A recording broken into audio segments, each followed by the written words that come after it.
శ్రీ సత్యసాయి జిల్లా బత్తినపల్లిలో food poison ఘటన కలకలం రేపుతుంది. నిశ్చితార్థ కార్యక్రమంలో సేమియా పాయసం తిని 20 మంది అస్వస్థతకు గురయ్యారు. సోమందేపల్లి చిన్నప్ప కుమార్తె నిశ్చితార్థ కార్యక్రమంలో ఈ ఘటన చోటు చేసుకుంది. ఆహారం కలుషితం అవడంతోనే వాంతులు విరోచనాలయ్యాయి. ఇక బాధితులు హాస్పిటల్లో చికిత్స పొందుతున్నారు. 11 గంటలకి ఏదో పాయసం తిని ఎంగేజ్మెంట్ లో అందరూ కొంతమందికి వాంతులు బేదలైనాయి. నిన్న సాయంకాలం ఒక 6-7 మెంబర్స్ కి వాంతులు బేదలైనాయి. మేము ఇంటింటికి house to house survey పంపించినాము.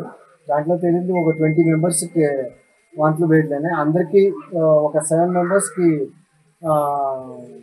ODC పిహెచ్సికి పంపించినాము. వాళ్ళకి నిన్న రాత్రి ఐవీ ఫ్లూయిడ్స్ ఎక్కించినాము, పొద్దున్నే ఐవీ ఫ్లూయిడ్స్ ఎక్కించినాము. అందరూ స్టేబుల్గానే ఉన్నారు. ఇక్కడ ఇంటింటికి హౌస్ సర్వే చేయించినాము. ఒక 4-5 మెంబర్స్కి వాంతులు బేదలు అవుతానే అన్నారు. వాళ్ళకి ఇక్కడే బాటిల్స్ పెట్టించేసినాము. వాళ్ళు ఇప్పుడు అందరూ స్టేబుల్, డేంజర్లో అనే వాళ్ళు ఎవరు లేరు. మిగతా సాయంకాలము పెట్టిస్తాము. రేపు ఇక్కడే క్యాంప్ జరుగుతుంది. అందరూ బాగా అయ్యేంత వరకు మేము క్యాంప్ పెట్టి మళ్ళీ క్లోజ్ చేస్తాం. డేట్ ఎక్స్పైర్ అయిపోయింది. వాళ్ళు తీసుకొచ్చి అదే వండిన ఆ తినిన వాళ్ళకి మాత్రమే అయిండేది. ఇట్లా మిగతా వాళ్ళు ఎంగేజ్మెంట్లో వాళ్ళకి ఏమీ కాలేదు.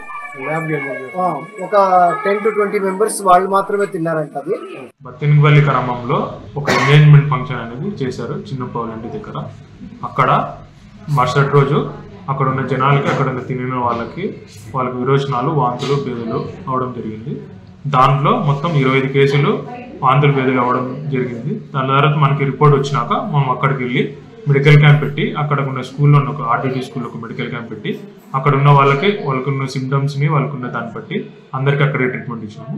దాంట్లో కొంచెం బాగాలేని వాళ్ళకి కొంచెం 7 మంది వరకు 108 పిలిపించి 108 నుంచి పిఎస్సి పంపించి ఇక్కడ వాళ్ళకి క్యాన్లా పెట్టేసి ఐవీ ఫ్లూయిడ్స్ పెట్టేసి ట్రీట్మెంట్ ఇచ్చాము. ఇప్పుడు పరిస్థితి అయితే బాగానే ఉంది. ఇప్పుడు మళ్ళీ క్యాంప్ అయితే అక్కడే కంటిన్యూ చేస్తున్నాము. ఇంకేమైనా సమస్యలు రాకుండా చూసుకుంటాం. బత్తినపల్లి గ్రామంలో ఒక